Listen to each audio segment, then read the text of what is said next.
Check her bag! She stole it! Tiana Woods didn't turn right away. She just stopped breathing.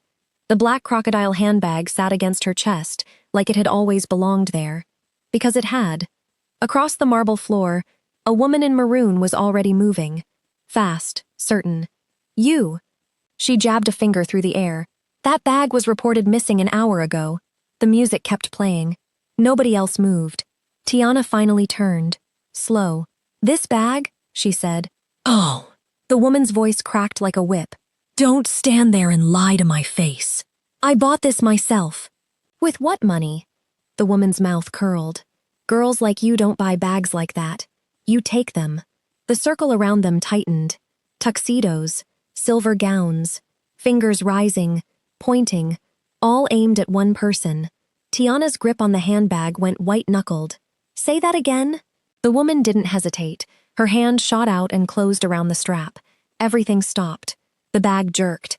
A thin red line opened across Tiana's forearm where a diamond ring caught skin. Tiana looked down at it, then up. You just put your hands on me. A security guard stepped in immediately. Ma'am, please step back. This is theft, the woman snapped, cutting him off. Search her. The guard hesitated. The crowd smelled blood. 3 more hands reached for Tiana at once, and then the room changed temperature. A voice, low and even, cut through the noise like it didn't need to be raised to be obeyed. Take your hands off what is mine. Every head turned. Kim DaeJin stood at the edge of the circle in a suit, as black as the space behind him. And for the first time, nobody was looking at Tiana or the bag. They were looking at him. Clear this room, he said. Not a request. Nobody moved fast enough for his liking. Now, the silence that followed wasn't relief. It was dread. Because everyone in that ballroom suddenly understood the accusation was no longer the danger. He was. If you've ever been the one everyone decided to blame first, you already know why this moment matters. Subscribe to see how this unfolds, and comment where you're watching from. I'd love to say hello and know how far this story is traveling. Now, let's go back. The silence didn't break so much as bend, stretching thin over 200 people who suddenly remembered how to be afraid. Kim DaeJin crossed the marble floor without hurrying. Every step landed like a decision already made. The crowd parted the way water does, not because it wants to, but because it has no other option. The woman in maroon still had her fingers curled around the strap of Tiana's bag. She didn't let go. She looked at DaeJin like his name might mean something to her, some social currency she could spend to walk out of this untouched. Do you know who I am? She said. I don't need to. DaeJin's voice stayed low, almost bored. I need you to remove your hand. This girl stole. I watched the entire thing. He tilted his head, and for the first time his eyes moved off her and onto the men behind her. The ones still holding their phones half raised, still deciding whether to film or flee. Everyone here watched the entire thing. You grabbed her. You drew blood. And you're still talking instead of apologizing. The woman's mouth opened. Nothing came out. DaeJin reached over, unhurried, and peeled her fingers off the strap one at a time, like he was handling something contaminated. She gasped, like it had cost her something physical. Maybe it had. Maybe pride worked that way for people like her. A currency that bled when spent. You don't get to touch her again, he said. Not tonight. Not ever. Somewhere behind him, a man in a silver-buttoned coat cleared his throat, like he wanted to intervene, wanted to remind everyone that this was still a room full of important people who answered to no one. He caught DaeJin's eyes and thought better of it. Whatever he saw there ended the impulse instantly. DaeJin turned to Tiana. Up close, the coldness in his face didn't disappear. It just redirected, softened at the edges, the way a blade doesn't get less sharp, just gets aimed somewhere else. Can you walk? He asked her, quiet enough that it wasn't for the room anymore. She realized her hands were shaking. She hadn't noticed until he asked. Yes? Then let's go. He didn't take her arm. He didn't need to. He simply turned and walked, and the crowd's silence made a path, and she followed it, because the alternative was standing in the wreckage of her own humiliation, with 200 witnesses. Behind her, she heard the woman finally find her voice again, sharp and cracking, throwing her name into the air like it still carried weight. You'll regret this, both of you. DaeJin didn't turn around. I doubt it. The doors of the ballroom closed behind them, and the sound of the gala, the string quartet, the clinking glasses, the low roar of wealth congratulating itself, cut off like someone had pressed mute on the entire building. Outside, the night air hit her face, cold and clean after the perfume and panic of the room. A black car was already waiting at the base of the steps, engine running, doors unlocked before either of them had reached it. Tiana clutched the handbag against her ribs and stopped walking. Wait.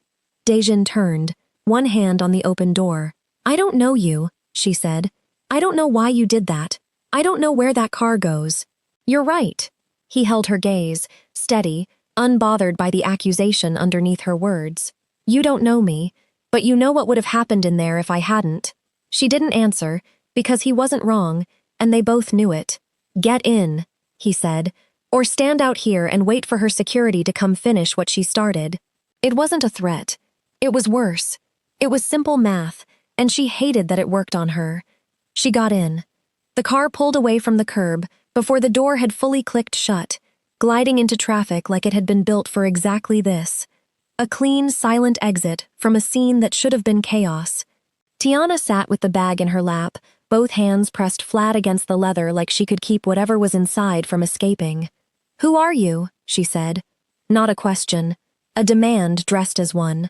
DaeJin looked out his window instead of at her, someone who was watching that woman a long time before tonight. That's not an answer. It's the only one you get right now. Why did you help me? Silence. The city lights slid across his face in long amber streaks, and for a moment, she thought he wasn't going to answer that either. Then, quietly, because you didn't do anything wrong, and because that bag in your lap is more valuable to certain people than you understand. Her hands tightened around it instinctively. It's just a bag. It's not. Then what is it? Not here. The car merged onto a private access road, gates sliding open ahead of them without a guard in sight, like the building itself recognized the vehicle before it arrived. Tiana pressed her forehead briefly to the cool window and watched the city fall away below as they climbed towards something high and glass-walled and lit from within like a lantern. She demanded answers twice more on the ride up in the elevator. Both times, DaeJin said nothing at all, and the nothing was somehow louder than shouting. A silence that made it clear this wasn't stonewalling, it was strategy, and she was going to have to wait until he decided the timing was right. The penthouse doors opened onto a space that felt less like a home and more like a fortress dressed up as one. Floor-to-ceiling windows overlooking the entire glittering spine of the city, furniture so minimal it looked like it existed to be moved out of the way quickly. Two men in dark suits stood near the entrance and said nothing, didn't even look at her directly, like they'd been trained to treat her presence as a fact rather than a question. DaeJin walked to a low table near the window and gestured for her to set the bag down.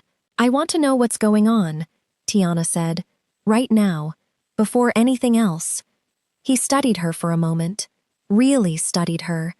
The way you'd assess a person you were deciding whether to trust with something dangerous. Then he sat, unbuttoned his jacket, and finally gave her something real.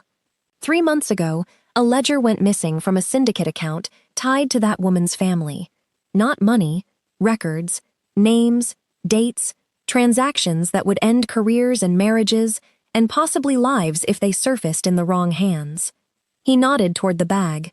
It was hidden inside the lining of a handbag, identical to the one you're carrying. My people lost track of which one for exactly 19 hours. Then someone confirmed it had been placed in yours, without your knowledge. The room tilted slightly. Placed in mine. How? Someone on my payroll, at the gala, needed a courier who wouldn't be suspected. You were convenient, innocent, untraceable. His jaw tightened, the first real crack in his composure since she'd met him. It was reckless, and it should never have happened without your consent, and I intend to deal with the person responsible personally. Tiana stared at the bag like it had grown teeth. There's something inside it, right now. Yes. Show me. He reached over, unzipped the inner lining with practiced fingers, and peeled back a seam so fine she never would have noticed it existed. A flat drive, thin as a credit card, slid into his palm. This is worth more than every person in that ballroom combined. he said. "And the woman who attacked you tonight didn't grab your bag because she thought you stole a handbag. She grabbed it because someone told her exactly what was hidden inside it, and she panicked." Tiana's mouth went dry. She knew. She knew enough to be desperate. DaeJin closed his fist around the drive, which makes her considerably more dangerous than a woman having a bad night at a party. "So what happens now?" "What now?" he said, standing. "You stay somewhere safe until I finish making sure she understands the cost of what she just did in front of witnesses." He looked at her, and something in his expression shifted. Not softer exactly, but less guarded. "You didn't ask for any of this. I'm aware of that. I intend to fix it." She wanted to believe the sincerity in his voice meant safety. Some small, exhausted part of her did. She had no idea, that first night, how wrong the woman in maroon was about to go, or how fast. By morning, the story had already left the ballroom and taken on a life of its own. Tiana's phone, left behind in her rush out the door and returned to her by one of DaeJin's men before dawn, buzzed itself into an avalanche of notifications she didn't understand at first. Then she opened the first article and understood completely. Local woman accused of theft at exclusive Seoul charity gala. The headline alone was bad. The photo attached was worse, grainy, taken from an angle that made her look guilty, mid-flinch, the handbag clutched to her chest like evidence rather than self-defense. Someone in that ballroom had been filming after all, and the footage had been cut, trimmed, arranged into a story that bore only surface resemblance to what had actually happened. She scrolled. The comments were already vicious. The quotes attributed to "a source close to the family" were worse. The older woman, she finally learned the name, Madam Cho Sun-hee, matriarch of a shipping fortune, 3 generations deep, had wasted no time. Statements to 3 separate outlets by sunrise, all painting the same picture: an opportunistic foreign worker caught red-handed, saved from consequences by a mysterious man with underworld connections. The implication heavy enough to read between every carefully chosen line. By 10 a.m., the design studio Tiana had spent 2 years building a reputation with had issued a quiet, bloodless statement, distancing itself from her pending clarification of recent events. By noon, her bank had frozen the small business account she'd fought to open as a foreign national, citing irregular activity flags that hadn't existed the day before. By 2, 3 separate clients emailed to cancel contracts, none of them willing to say why out loud, all of them citing scheduling conflicts that felt suspiciously synchronized. Tiana sat on the edge of an unfamiliar bed in an unfamiliar penthouse and watched 2 years of careful, quiet work get dismantled in a single news cycle, and understood for the first time exactly how much power the woman in maroon actually had, and how little it had ever taken her to use it. When DaeJin found her later, phone still in her lap, screen dark because she'd stopped being able to look at it, he didn't offer comfort first. He looked at the frozen bank notification still glowing faintly on the screen and said, flatly, "She moved faster than I expected." "She's destroying my life," Tiana said, over a bag she planted evidence in. "She's trying to." DaeJin's voice carried something colder now, something that had nothing to do with her and everything to do with the woman who'd started this. "She thinks this ends with headlines and frozen accounts." Tiana looked up at him. "Does it?" DaeJin didn't answer with words. He simply took out his own phone, typed something short, and set it face down on the table between them. A gesture that felt less like a conversation ending and more like the opening move of something Madam Cho Sun-hee had no idea was coming. "No," he said finally. "It doesn't end there at all." DaeJin didn't sleep that night. Tiana found that out by accident, wandering the penthouse at 2 in the morning because her own thoughts had gotten too loud to lie still with, and finding him at the window, with his jacket off, sleeves rolled, 3 phones spread across the table in front of him, like a man conducting an orchestra only he could hear. "You should be resting," he said, without turning around. "So should you. I don't require much of it." He finally looked at her, and the exhaustion she expected wasn't there. What was there instead was something sharper, focus, the kind that came from a decision already made and now simply being executed. "Sit down. I want you to see this." She sat. He turned one of the phones toward her. A spreadsheet glowing on the screen, rows and columns she didn't fully understand, but recognized the shape of. Shipping manifests, holding companies, dates. Madame Cho's family fortune isn't old money, he said. It's borrowed money, restructured 6 times over 2 decades to look older than it is. Half her shipping fleet is leveraged against loans from banks that owe me favors. The other half runs through ports where nothing moves without my syndicate's knowledge. You're saying you can hurt her. I'm saying I already have. He tapped the screen, and a new line appeared, then another, small red marks spreading down the spreadsheet like a rash. 3 of her creditors called in outstanding debts tonight. Coincidentally, all 3 creditors received information this week, suggesting Madame Cho's company was a greater liability than previously assessed. Tiana watched the numbers change in real time and felt something complicated stir in her chest. Not quite satisfaction, not quite fear. This is what you do, isn't it? This is who you are. This is one version of who I am. He met her eyes, unflinching. The version that exists for people who hurt what's mine. I'm not yours. You're under my protection. His voice didn't rise. Didn't need to. Whether either of us intended it, that happened the moment I put my hands on her wrist in that ballroom. I don't take that back. I don't do things halfway. She didn't argue further, because some small, exhausted part of her, the part that had spent the day watching her life get systematically dismantled by a woman she'd never wronged, didn't want to argue. She wanted, for the first time in longer than she could admit, to watch someone else absorb the cost for once.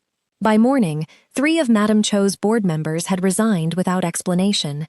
By the following evening, a major shipping contract that had anchored her company for a decade quietly transferred to a competitor. One, Tiana would later learn, that DaeJin's syndicate held a controlling but invisible stake in. Headlines that had spent the last 2 days picking apart Tiana's character shifted their attention, almost overnight, to unexplained turbulence in Cho Sun-hee's business empire. Nobody printed the real reason. Nobody needed to. The money simply stopped flowing where it used to and started flowing somewhere else, and the silence around why was its own kind of answer. Madame Cho was not a woman built to absorb loss quietly. Tiana learned this the hard way. 3 nights later, walking the 6 blocks from a friend's apartment, back to the small building DaeJin had relocated her to. Safer, he'd said, than her old place, though she still hadn't fully processed being someone who required a safer address. She noticed the 2 men before she understood why she was noticing them. They kept pace half a block back, unhurried in a way that felt deliberate rather than incidental, and when she turned down a narrower street to shortcut toward home, they turned with her. Her pulse spiked. She quickened her steps. So did they. "Hey!" A voice, low, almost friendly, which somehow made it worse. "You dropped something back there." She hadn't dropped anything. She didn't turn around. She kept walking, faster now, her hand finding her phone in her coat pocket with fingers that had gone clumsy with adrenaline. A 3rd man stepped out of the alley ahead of her, blocking the path forward, and she stopped hard enough to stumble. "Just need a word," he said. "Won't take long." She didn't know, in that frozen half-second, that she'd never actually been alone on that street. That DaeJin's men had picked up the tail 4 blocks earlier, the moment the 2 men behind her had first fallen into step, and that a car had already been quietly rerouted, engines cutting the corner, before she'd even registered she was in danger. What she did know was that the man in front of her reached for her arm, and that before his hand closed around her sleeve, 3 shadows dropped out of the dark on either side of the street with a speed and coordination that had nothing accidental about it. It happened fast, and it happened ugly. Bodies collided in the narrow alley. Someone's shoulder slammed into brick. A grunt. A crack of knuckle against jaw. Tiana pressed herself back against a wall, hands over her mouth, watching men she'd never met fight in near total silence over her safety, like it was simply a job to be finished efficiently. One of the attackers tried to run. He didn't get far. Another produced a knife, a flash of streetlight catching the blade, and for one terrible second, Tiana thought she was about to watch someone die in front of her. But the man who'd been guarding her flank moved faster, twisted the wrist holding the knife until it clattered to the pavement, and put the attacker on the ground with a controlled, almost bored efficiency. Sirens somewhere in the distance. Not close, not fast enough to matter. Within 90 seconds it was over. 2 of the 3 men who'd approached her were unconscious or close to it.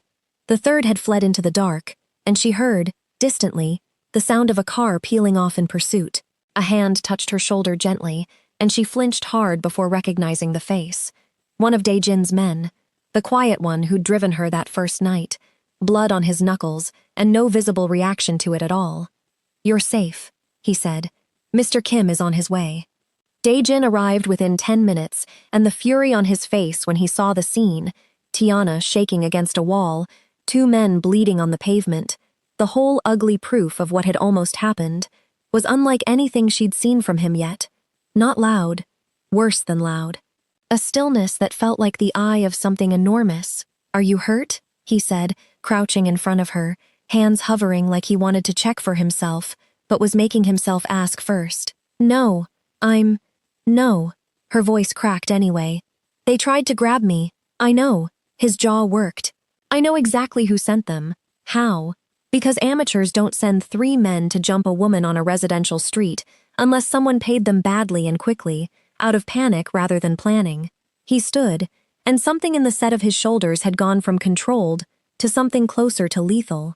Madame Cho just made the single worst decision of her life. One of the unconscious men groaned. DaeJin looked down at him with an expression Tiana had no name for. "Take them somewhere private," he told his men. "I want names. I want to know exactly who paid them, and I want to know within the hour." Tiana sat in the back of the car 20 minutes later, wrapped in a jacket that wasn't hers, watching the city blur past, and felt the last of her old assumptions about how this would end quietly dissolve. This wasn't going to conclude with a strongly worded statement or a canceled contract.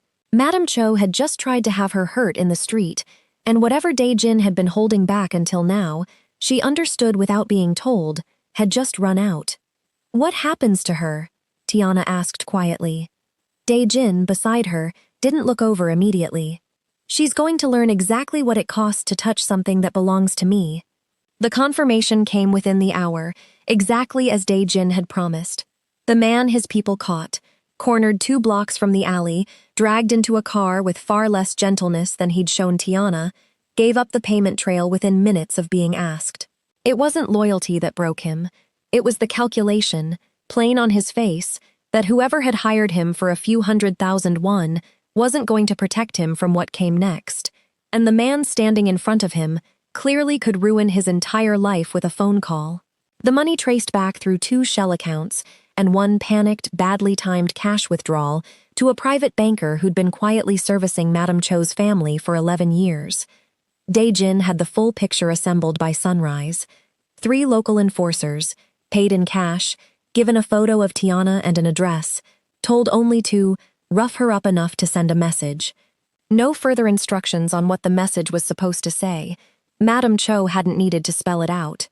Everyone in her orbit already understood. DaeJin didn't raise his voice reading the report. He didn't need to. Tiana, watching him from across the room, understood that this particular silence was the most dangerous version of him she'd seen yet. "She had a choice," he said finally, setting the file down. "She could have accepted the financial consequences of what she started and let this end there.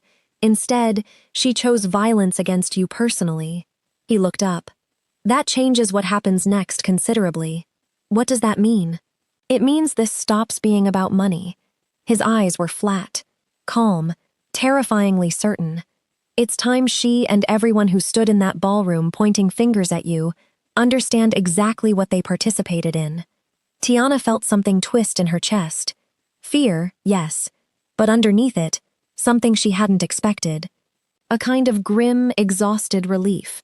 She'd spent 4 days being hunted, humiliated, and financially gutted by people who'd never once considered she might fight back.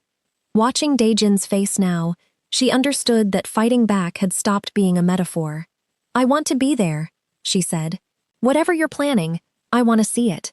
He studied her for a long moment, as if weighing whether the woman in front of him, the one who'd arrived at that gala 4 nights ago, trying to keep her head down and survive quietly in a foreign country, could actually withstand what he was about to build. Something in her expression must have satisfied him, because he nodded once. "You'll see all of it," he said. "I intend to make sure of that." The invitation went out 3 days later, disguised as an apology.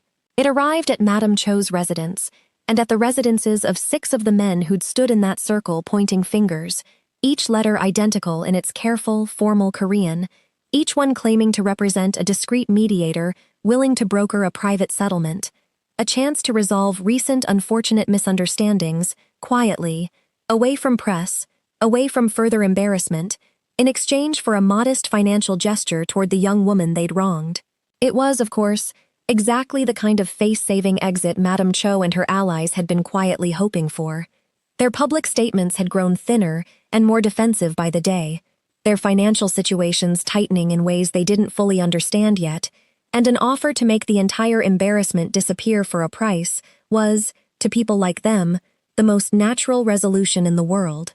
They came separately, at staggered times across a single evening, each believing they were the only one invited, each escorted by only a driver or a single bodyguard, because a quiet financial settlement wasn't the kind of meeting you brought muscle to. That would suggest guilt, and appearances still mattered to them, even now, even after everything.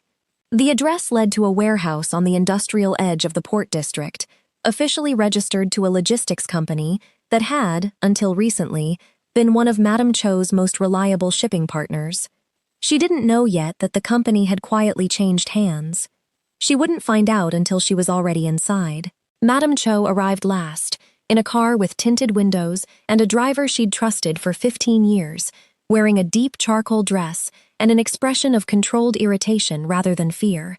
She'd expected an office, a conference room, a lawyer with a folder of paperwork designed to make this go away quietly and cheaply. What she found instead, stepping through a side door into a cavernous space lit by a scattering of industrial floodlights, was 6 of Seoul's most powerful men standing awkwardly along one wall, none of them having expected the others to be there either. And past them, seated in a plain metal chair positioned deliberately at the center of the room, like the entire building had been built around it, Kim DaeJin. He didn't stand when she entered. He simply watched her cross the concrete floor, her heels echoing too loud in the emptiness, her confidence visibly cracking with every step that revealed this wasn't the meeting she'd been promised. "Where is the mediator?" she said, her voice sharp, covering the tremor underneath. "This isn't what was arranged." "There is no mediator," DaeJin said. "There's only me, and you're going to listen." One of the men near the wall, Tiana would later learn his name was Director Han, a real estate magnate who'd been among the loudest voices pointing fingers that first night, took a step forward, indignant. "This is unacceptable. I have people who know where Your people know you're at a private business meeting," DaeJin said, without looking at him. "Which is technically true. What they don't know is that every asset you hold jointly with your brother-in-law was quietly transferred out of your control 2 hours ago, pending a fraud investigation your own auditors are about to discover." He let that settle. "You'll want to hear the rest of what I have to say before you decide how loudly you'd like to object." Silence spread through the warehouse like something physical. Tiana, standing in shadow near a side entrance where DaeJin had asked her to wait until called, watched 6 extraordinarily powerful people slowly realize, one by one, that the ground beneath them had already been removed and they simply hadn't felt themselves falling yet. DaeJin rose from the chair, unhurried, and walked the length of the room, past each of them, reciting facts in a voice so calm it was almost conversational. "To Director Han, fraudulent asset transfers. I imagine the tax authorities will find that fascinating. To a silver-haired executive named Choi, your daughter's tuition at that university abroad, paid through funds diverted from a charitable foundation you chair. I have the wire transfers." To a younger man near the back, barely disguising his fear behind a sneer, "Your fiancée doesn't know about the apartment in Busan, does she? Or who's currently living in it?" One by one, he peeled back the polished surfaces these men had spent decades constructing, and beneath every single one was rot he'd clearly been collecting for far longer than 4 days. Evidence, Tiana realized with a chill, that DaeJin's syndicate had been watching these people long before that gala, long before her, and that the ballroom accusation had simply given him the excuse he needed to finally use it. Madame Cho, watching her allies crumble one by one, found her voice again, brittle and furious. You have no right. I have exactly the right that comes with owning 11 of your outstanding loans, 3 of your primary shipping contracts, and the silence of every board member who resigned this week because I offered them a choice between loyalty to you and their own freedom. DaeJin stopped in front of her, close enough that she had to tilt her head back to hold his gaze. You sent 3 men to hurt a woman on a public street because she embarrassed you at a party. Did you think I would let that go? I didn't. Her composure finally broke, just slightly, at the edges. I never told them to hurt her, only to frighten her, to make her leave the country. You paid men you knew nothing about to approach a woman under my protection in the dark, alone, with a knife in one of their pockets. His voice stayed level, which somehow made it worse than shouting would have. Intention doesn't undo consequence, Madam Cho. You should understand that by now. You've spent your whole life benefiting from consequences other people paid for. She had nothing left to counter with. Around her, the 6 men stood frozen, calculating, realizing in real time that whatever alliance had briefly united them in that ballroom 5 nights ago, the shared, easy cruelty of pointing at an outsider together, had never been real solidarity. It had been convenience, and convenience evaporated the instant it stopped being free. DaeJin turned, finally, toward the shadowed entrance where Tiana waited. "Come out," he said. Not loud. He didn't need loud anymore. "I want them to see exactly who they attacked." Tiana stepped into the floodlight, and the room's temperature seemed to drop a second time, the way it had that first night in the ballroom. Except this time, she was the one they were all forced to look at, and this time, she wasn't the one who was afraid. She walked toward the center of the room slowly, deliberately, the black crocodile handbag, the same one, cleaned of blood and confusion, emptied now of the ledger that had started all of this, held loosely at her side, instead of clutched defensively to her chest. She stopped in front of Madame Cho, close enough to see the woman's carefully applied makeup cracking at the edges from sweat and fear. "You called me a thief in front of 200 people," Tiana said quietly. "You grabbed me hard enough to draw blood over a bag you knew wasn't yours. And when that didn't destroy me fast enough, you tried to have me hurt in an alley." Her voice didn't shake. She was almost surprised by that herself. "I want you to say it. Out loud. Say what you actually did." Madame Cho's jaw tightened. Decades of entitlement warring visibly with the very new, very real terror of a woman who understood, finally, that money wasn't going to save her from this particular room. "Say it," DaeJin said, quiet and absolute. "Or I will let this go somewhere considerably worse than an apology." The threat didn't need elaborating. Everyone in that warehouse had already watched enough of their carefully built lives disassembled in the last 10 minutes to understand exactly how much worse could get. Madame Cho's knees buckled first. Not dramatically, not for show, but from the simple physical toll of holding herself upright through terror for too long. She sank, slowly, onto the cold concrete, and the sound that came out of her was ugly and unrehearsed, nothing like the commanding voice that had screamed accusations across a ballroom 5 nights earlier. "I accused you of something I knew wasn't true," she said, the words dragged out of her. "I attacked you because I was afraid of what you were carrying, and I let my fear become your punishment. I sent men to hurt you rather than face what I'd done." Her voice cracked entirely. "I'm sorry. Please don't let him." One by one, the men along the wall followed her down, not because DaeJin ordered it directly, but because the alternative, remaining the last one standing while everyone else knelt, had become its own kind of unbearable exposure. Director Han went to his knees with his composure fully gone, babbling about his children, his reputation. Please don't ruin his family. The younger man near the back wept without shame. The fiancé and the apartment in Busan, clearly the least of what he feared losing now. Tiana stood in the center of it, the only person still upright besides DaeJin, and felt something shift inside her chest that she didn't fully have language for yet. Not triumph exactly, and not simple vengeance either.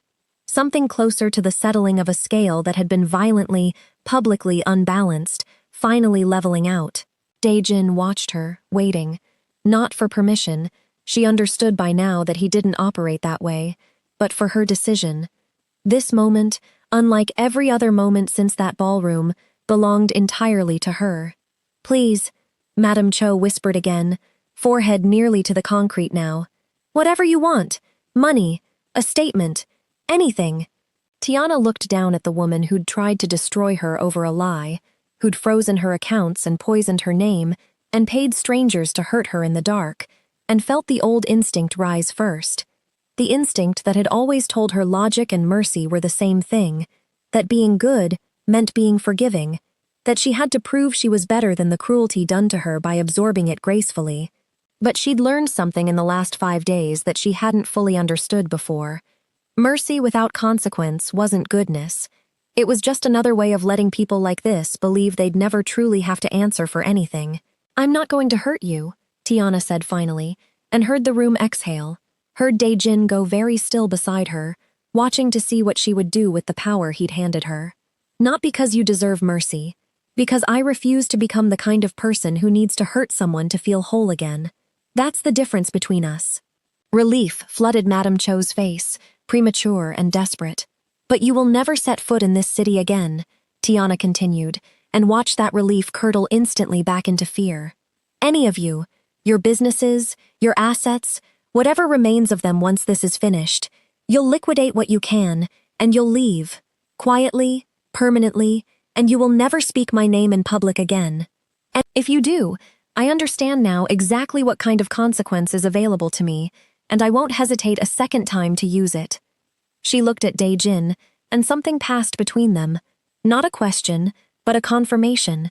The two of them aligned in a single decision for the first time since this had started. "Make sure of it," she said. DaeJin's mouth curved, faint and dark and entirely proud. "Consider it done." The warehouse emptied slowly over the following hour. 6 broken, humiliated people driven away in cars that weren't theirs, toward futures that had been decided for them in the span of a single evening. Madame Cho was the last to leave, and at the door, she turned back once, looking at Tiana with an expression that held no more anger in it, only the hollow understanding of someone who'd finally met a consequence she couldn't buy her way out of. She said nothing. There was nothing left to say.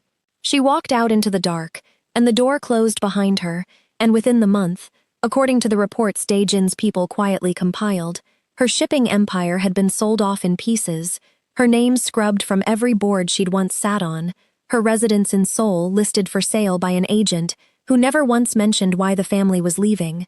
Tiana stood in the empty warehouse afterward, the floodlights humming overhead, DaeJin beside her close enough that their shoulders nearly touched. "You could have destroyed her completely," he said. "Financially, permanently.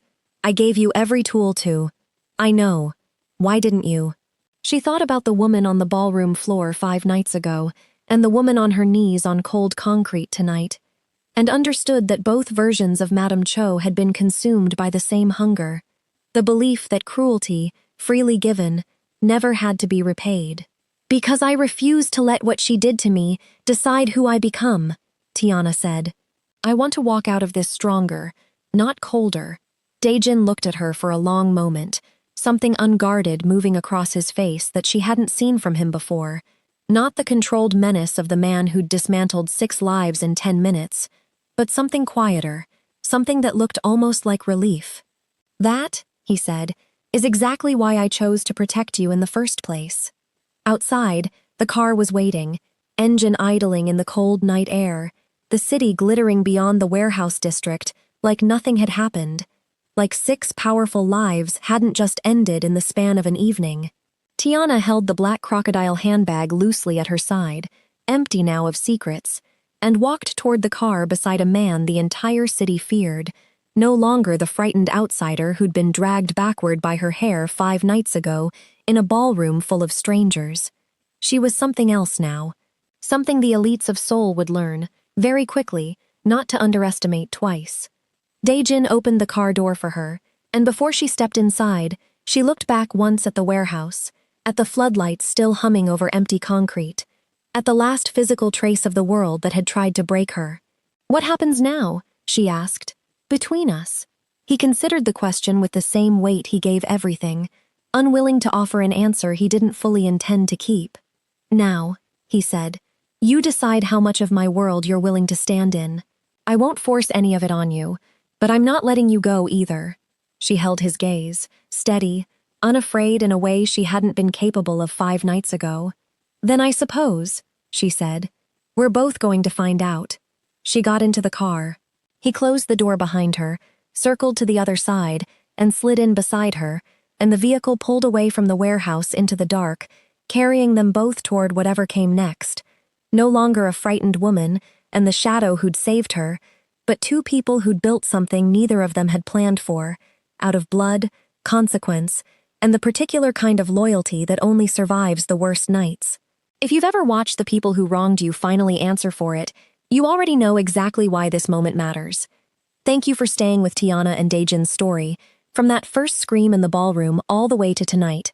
Subscribe to see what comes next for the 2 of them, and comment where you're watching from.